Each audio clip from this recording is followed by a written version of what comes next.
April 7, 1984. Benghazi, Libya. It was University Day.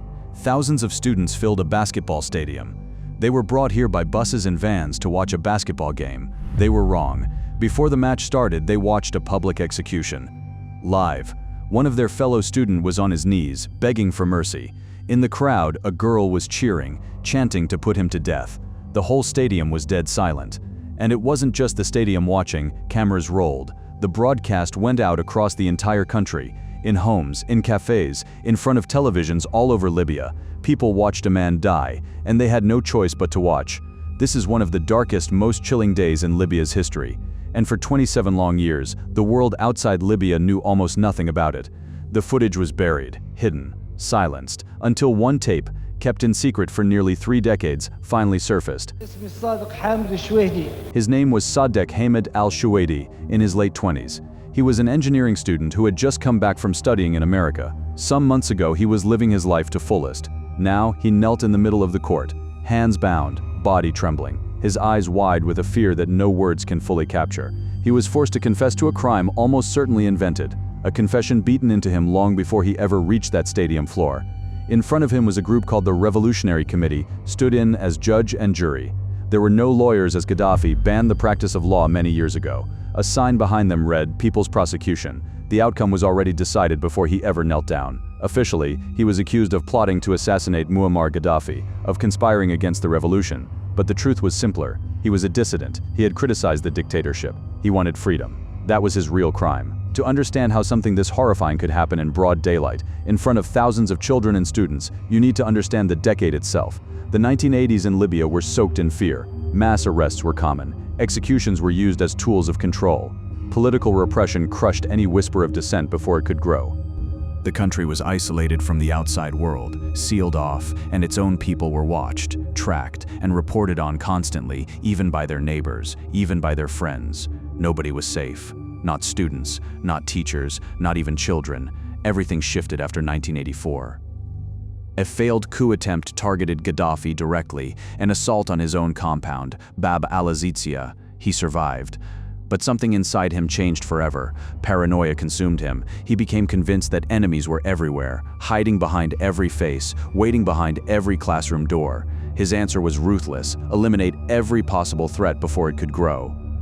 Public executions stopped being punishment. They became weapons, tools of psychological warfare, aimed not just at the condemned, but at everyone forced to watch, to make sure no dissent could survive. Gaddafi built an entire network dedicated to surveillance and fear. The revolutionary committees. Their mission was simple and terrifying: spy on ordinary citizens, watch university campuses like hawks, monitor newspapers for even a hint of criticism, report anyone who dared question the regime, a professor, a student, even a family member. Fear wasn't a byproduct of this system. Fear was the entire design. A society engineered to distrust itself, where silence became survival. Students who studied abroad had seen something dangerous: freedom. They had lived in societies where people could speak, question, and think without fear of a midnight knock on the door. When they returned home, carrying new ideas and sharper questions, Gaddafi saw only a threat. To him, these students weren't the future of Libya. They were a virus that needed to be contained. Many were forced back home under pressure. Once there, they lived under constant watch, their movements tracked, their travel restricted, their every word measured against suspicion. Al-Shuwaidi came home from the United States, and almost immediately, the walls began closing in. The Libyan embassy pressured him relentlessly. Security forces pulled him in for interrogation again and again, each session designed to break something inside him. He was banned from ever leaving the country again. Trapped, watched, isolated. Still, he stayed in Benghazi. Still, he continued his studies, even as the net around him tightened with every passing week. Benghazi wasn't just another city on the map. It pulsed with intellectual energy, a hub of student activism, quiet resistance, and dangerous conversations whispered behind closed doors, which also meant it was a city under constant, suffocating surveillance. Every lecture hall, every coffee shop, every late-night gathering, all of it watched. His friends noticed it first, the way certain men seemed to appear wherever he went, the way conversations grew quieter when strangers walked past. He was being followed. Security had marked him. Why? Because he spoke honestly. Because even in private, he dared to criticize Gaddafi. Because he believed quietly, dangerously, in freedom. That belief alone was enough to put a target on his back. Security forces raided his apartment without warning. They claimed to find anti-government materials hidden inside, evidence that, real or fabricated, sealed his fate. Then came the arrest itself. He was seized in front of his own classmates at the university, dragged away as horrified students watched. This wasn't just an arrest. It was theater, a calculated message meant to terrify everyone who witnessed it. This could be you next. He disappeared into the machinery of the regime, first held at internal security headquarters, later transferred to the notorious Abu Salim prison, a place whose name alone struck fear into Libyan hearts. There, he was interrogated relentlessly, tortured, broken down piece by piece until he agreed to confess to whatever they demanded of him. By the time they were finished with him, the verdict had already been decided. He was labeled a traitor, an enemy of the revolution. There was no path back from that label, only the stadium and what waited for him there. Weeks passed before he reappeared, and when he did, he was barely recognizable. Weak, gaunt, trembling, still handcuffed, still surrounded by armed men who controlled his every movement. There was no real trial waiting for him on that basketball court. Only one act remained, reading aloud the confession that had been forced out of him through pain. But before his own execution, the regime had one more horror in store. They forced him to watch another student hanged first, right in front of him.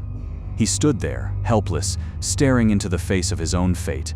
He knew, with absolute certainty, exactly what was coming for him next. Few moments in this story are more chilling than that one. Finally, he spoke the words they had carved into him.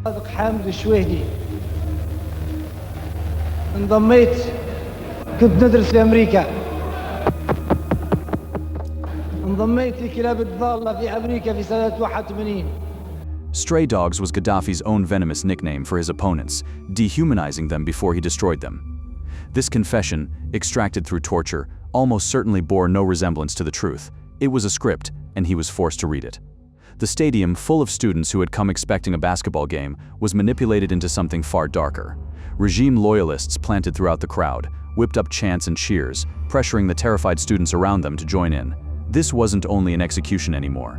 It was mass psychological control, turning innocent bystanders into unwilling participants in a killing. One figure in that crowd became infamous, a young woman named Huda Ben-Amer. She led the chants, screaming for the execution to proceed. And when the moment came, she didn't just watch. She ran toward the platform herself and pulled on the dying man's legs as he hung there, ensuring his death came faster.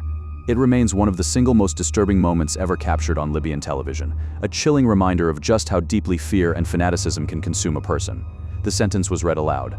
في الأعمال الإرهابية السابق الإشارة إليها التي أقرها المؤتمر بالإعدام شنقا حتى الموت.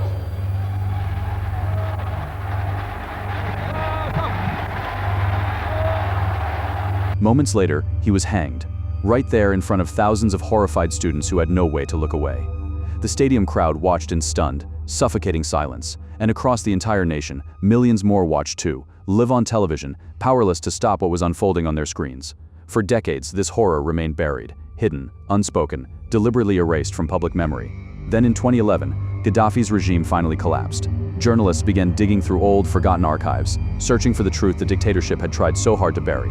What they found stunned them. Secret recordings, preserved footage, proof that TV workers, at great personal risk, had quietly saved evidence of this atrocity for years, waiting for the day it could finally be seen. Among the most haunting discoveries was a tape kept by al-Shuwaiti's own brother.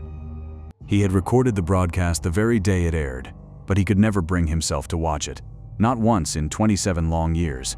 He simply kept it hidden, carrying the unbearable weight of what was on that tape in silence, until he finally handed it over to journalists after the regime's fall. Here is the part that makes this story even more terrifying. This execution wasn't an isolated horror. Every April 7th, Gaddafi's regime staged public executions year after year, mostly targeting university students. Stadiums full of forced witnesses, cameras rolling, broadcasting the horror into homes across the entire nation. This wasn't justice, it was ritual. A yearly ceremony of terror, engineered to crush dissent before it could ever take root, and to remind every single Libyan, again and again, exactly what happened to anyone who dared to dream of something different.